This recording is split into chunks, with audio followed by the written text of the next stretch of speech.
Well, today's episode, I'm joined by Monty Hoops, who I reconnected with on LinkedIn after a couple of years. Monty, how have you been? Mate, I've been really, really well.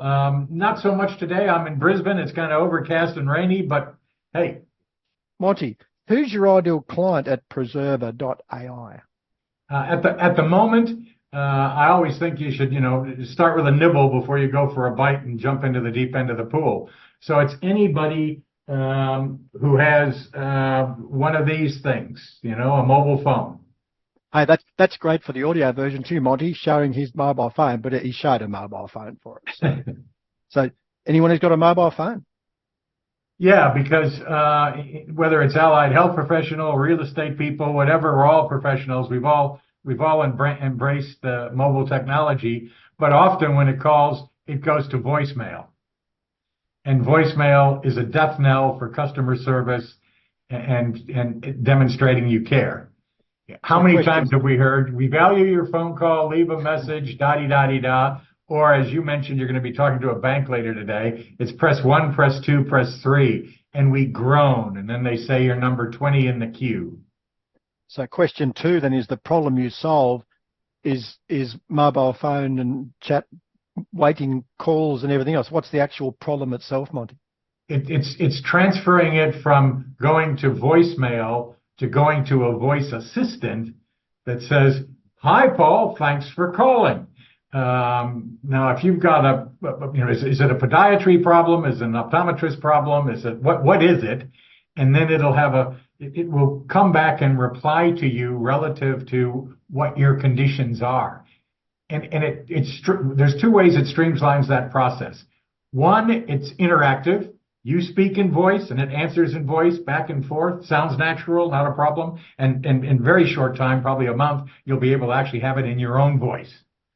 So the problem you solve, Monty, is voicemail disaster, I'm hearing, because question three, the typical symptoms people experience with voicemail disaster. Long wait times, frustration, not hanging on at all. Yeah, millennials just hang up. I've got a friend of mine whose voicemail says, "Don't leave a message. Send me a text because I don't ever read my messages." Yeah, it's epidemic, isn't it? Because how many times press 1, press 2? It's just a not minefield. Who does Do that? you call? I mean, you're in the value proposition area. Do you consider that a good experience? No, it's not, Monty. So question four. So what are the mistakes people make, Monty, when they're trying to do better with voicemail? What have you seen them try and do? Well, it's the question really is more of an AI question. AI, everybody says, "Oh, everybody knows about AI." Yeah, less than 5% of the people in America know about AI. And it's only been out for 18 months. And it was ChatGPT 3.5, now 4.0, 4.01. So the thing is, they try to go too big too quick. The short solution is just start with a voice assistant on your phone. It allows you to log into with your phone or your desktop and see all the conversations that are there. They've been summarized. You can listen to the transcript, but you don't have to go through 20 voicemails to find out which is the one that you really want. It's all there. So the thing is, start with a nibble. You're going to eat an elephant, but start with a nibble. And they're not just leaving a message. They're actually talking to an AI agent. We're communicating, aren't we? It's back and forth. And if it even to the point where all mine, if they try my own voice agent, at the end it'll say, "How would you like me to respond to you? Do you want me to call you? Do you want me to SMS you? Or do you want me to email you?" And then it'll collect that information, and then away it goes. So it's trying to serve and add value rather than just, "I'm sorry I'm unavailable, but I value your custom. Leave me a note." No. This is a question because I'm interested. Does the agent identify themselves as an AI agent? I'm Monty's AI agent here to take your message or to talk to you. Does it identify itself?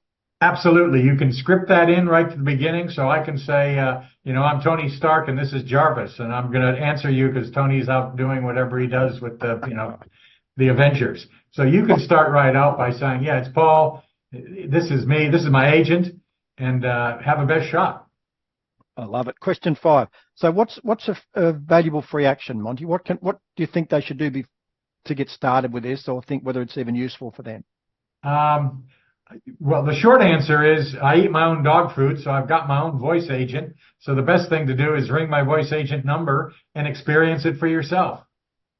And what's the number, Monty? What's the actual number? It's an Australian mobile number. It's 0483 Yep.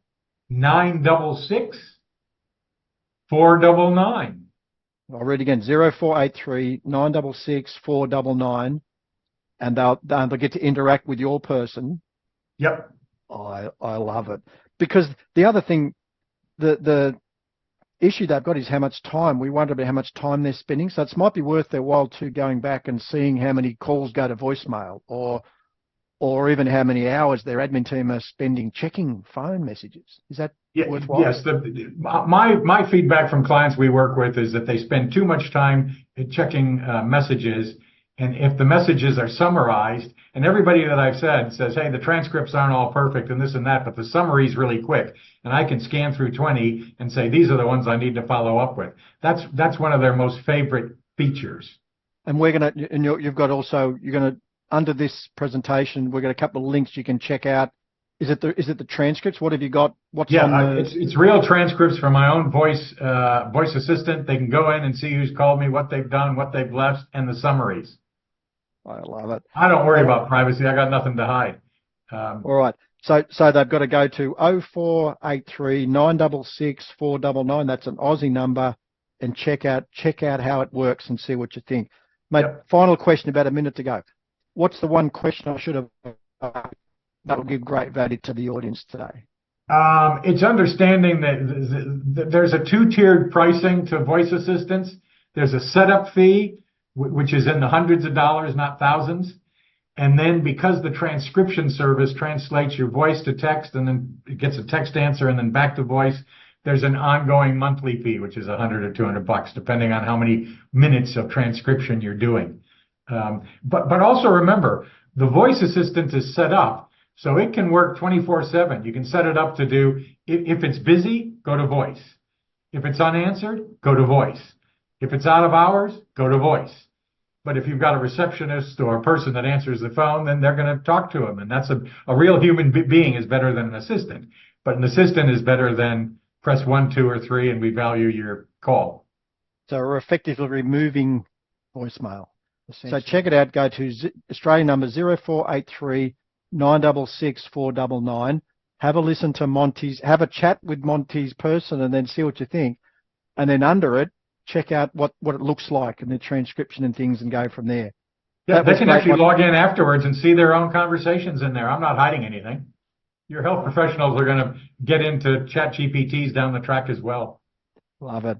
I'll see you all in the next episode. Thanks again, Monty. Thanks, Paul. Glad to see you.